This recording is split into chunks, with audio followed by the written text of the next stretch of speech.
What was the season like and then the off season like for you as you rehabbed from the injury and got back to where you are now?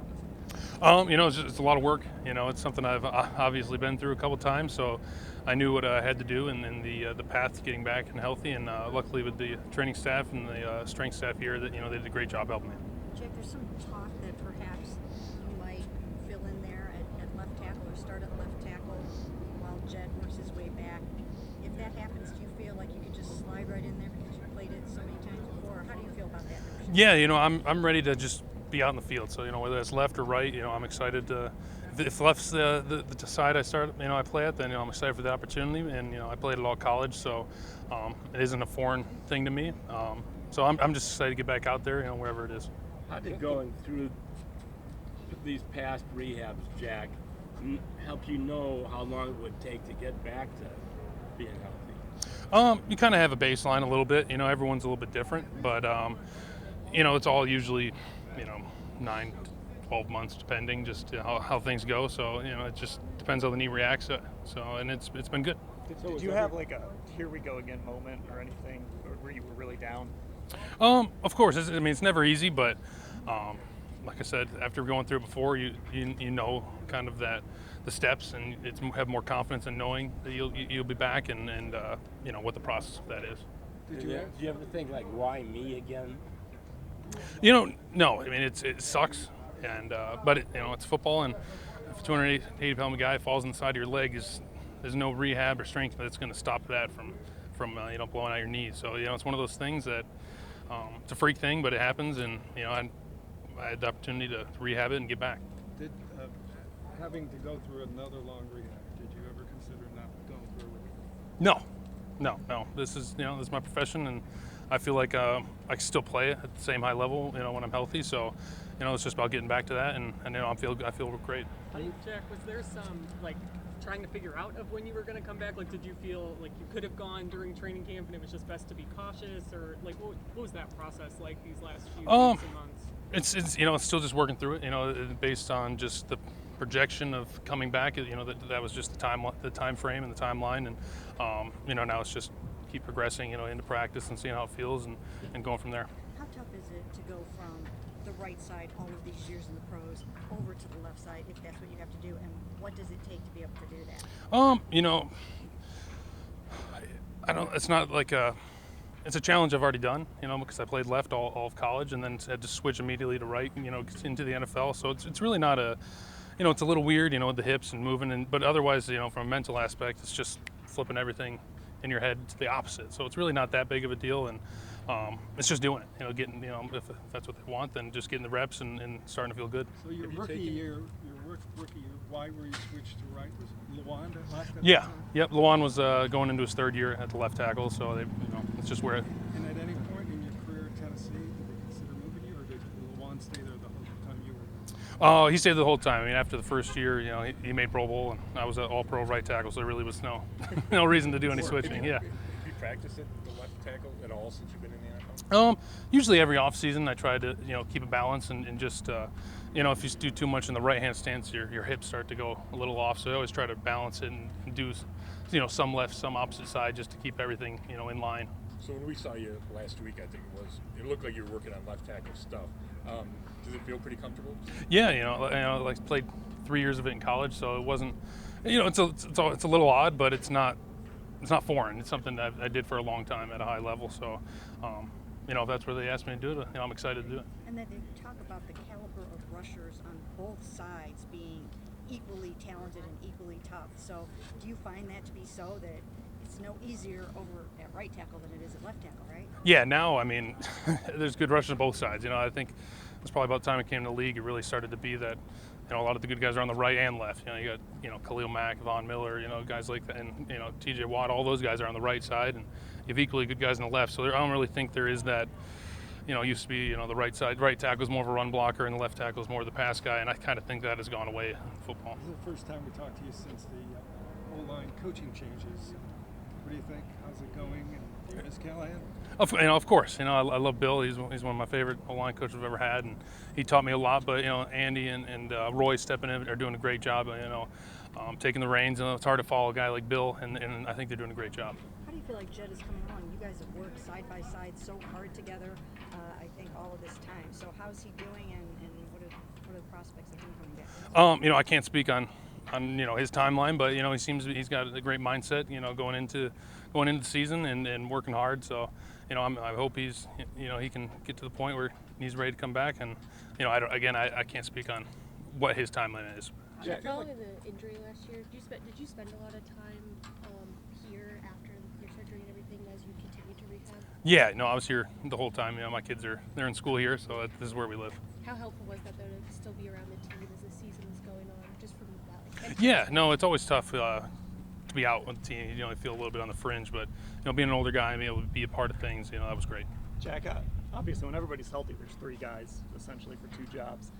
How would you handle it if they decided to go with like Jed and DeWand or something like that? I don't know. I'm just gonna work hard and see how things play out, and that's just my mindset is to help the team any way I can. Joel told us one of these times that we talked to him, he was saying that Nick always gets sort of credit for having to come back from this really tough surgery, and that you don't get enough love for that. What you had to go through to come back from this, it was ACL, MCL. So was this maybe a lot tougher than you're making it seem like right now as you stand here? It was ACL, MCL, PCL, meniscus, so it was the whole shebang. So it's not any knee injury is not easy, but it was a lot. But again, I knew what it took, and unfortunately, but fortunately, it also I have a great mindset towards it. I knew that I could come back from it and play at a high level again. So it was just about getting in the weight room, getting in the rehab, and just working hard. And I knew I think when you go through these rehabs, you can't look at the day to day. You got to look back at week to month and just start to realize I have come a long ways, because sometimes you can get lost if you're trying to look at day to day and you're doing the same thing over and over again, and you might not see the results right away. So you got to look at the whole picture. What has it been like for you to, last year watch DeWand kind of step in and see the job he did, and what kind of help or advice were you giving him when you were hanging around here last year? No, it's great. You want to see the guys step up. You want the team to have success, and I try to help him any way I can. It's an older guy. You want to help the younger guys, and it was great to see him have his success and really become a better player as the year went on. Jack, how many surgeries did you have to go through? Like Nick went through 2 on this last time. How many did you have to go through? My surgeon decided to just do one. How close can you get to ready for week 1 before week 1 without the game, preseason, and camp reps? We'll see. It's about getting out there, and it's really just about seeing how the knee reacts. And so far, it's reacting great. So it's just going forward into practice. And I've done this type of thing before, where I've come back from a season-ending injury and played early in the season. So it's just kind of feeling how the knee feels. It's just if it reacts well, and that's what we hope for, and it's just wait and see. How do you think the line played in camp without you? I think they did a great job. There's a lot of guys jumping in, with a new O-line coach, new stuff, but they did a great job. Jack, when you say it's all about how the knee reacts, so then you're still as confident as ever in your ability and that you can handle as long as the knee holds up? Yeah, oh yeah. The same? Yeah, no, I mean, that was the bummer last year. I felt like I was playing some of my best ball, in preseason and stuff and camp, and have it happen like that. It was a bummer, because I felt some of the best I'd ever felt playing. So no, I have total confidence in myself for playing. I haven't lost a step. It's just about getting back out there and going again. How do you, given your experience, how do you build? What's the process for building confidence in the knee itself? It's just getting out there and doing it. It's one of those things where, again, like I said, I've been through it before, so I know it's just getting out there.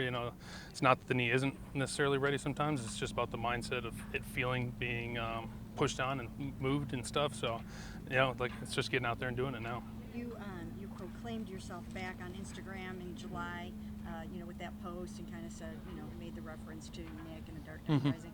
What sort of inspired you to do that?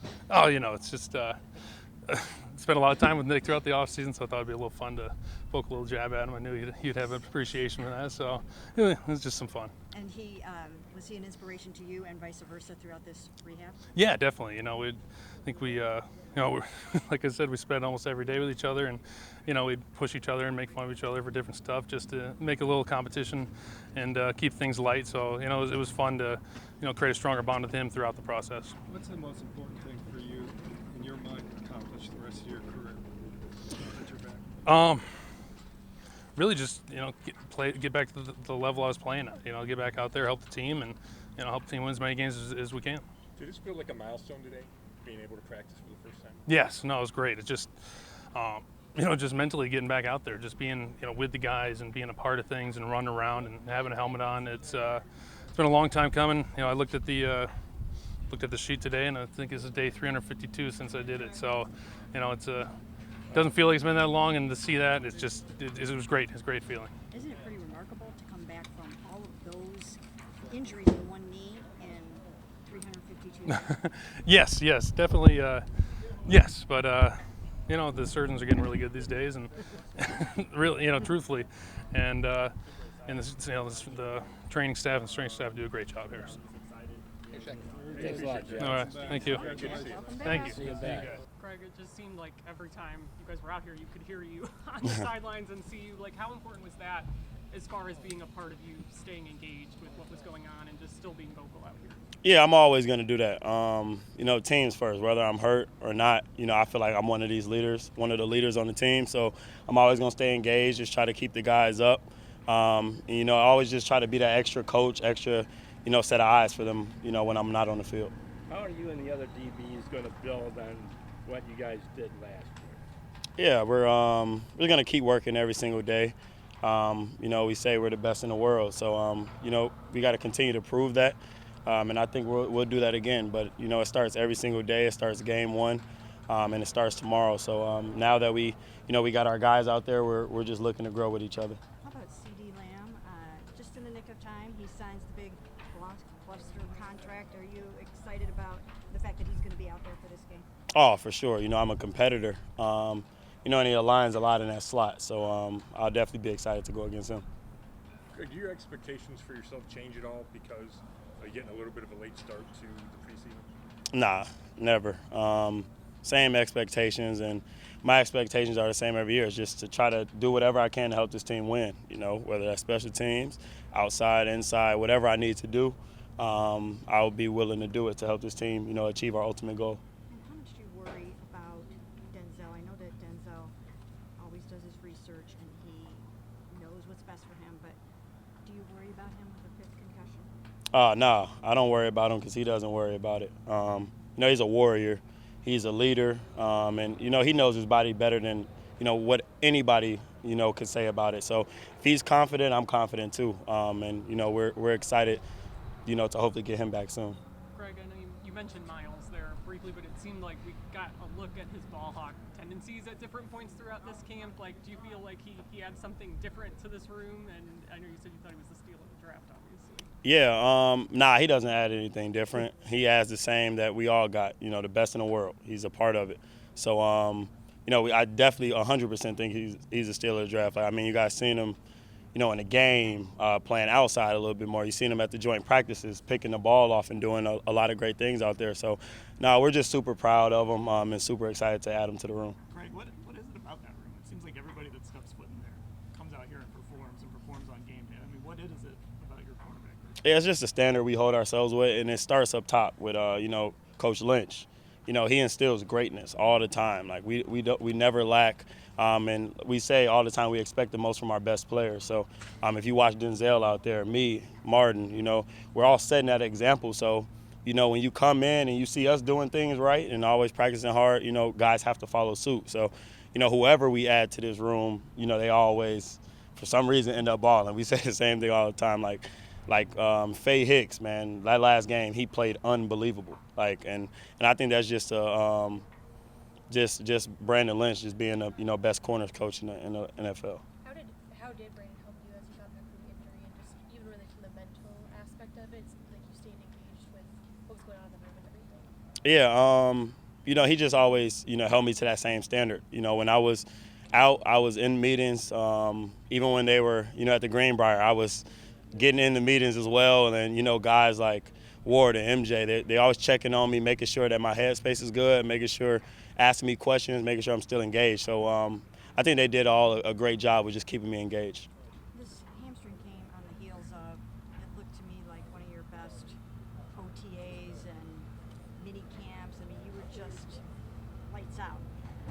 Do you feel like you elevated your game Oh, for sure. And I think, honestly, it's the mental aspect. I think, I always hold myself to a high standard, but I think mentally, especially after that last year, we all have that just bad taste in our mouths from that playoff game. So I think we all, went into the offseason with a mindset and a goal. And I think when everybody came back, I feel like as a group we had our best OTAs. And even just watching practice, I feel like the group did an unbelievable job during this training camp. So now it's time to reinsert myself in there and just continue trending upwards. How do you square that balance of last year where you guys were the best defense in the league for the entire season and then it didn't end the way you wanted to? I just feel like you just find ways to get better. And for us, it was being on the road. At home, we were unbelievable. On the road, we weren't so great. So just, finding ways to start faster. And I think we'll do that. We got the right guys in the room. We're a year older. We're a year wiser. A lot of us, it's our first time going to the playoffs. So, we are a little star-struck, in a sense of getting to the playoffs. So now I feel like since we've been there, we'll be ready to go this next time go around. Why the home-road splits were so dramatic last year? No, our crowd is amazing. The Dog Pound is the best fan base in the world. So they give us a lot of energy. And, we just got to find a way to bring our own energy, when we get on the road. Good. Thanks. Yeah, appreciate it. Thanks a lot, Craig. Welcome back. Thank you.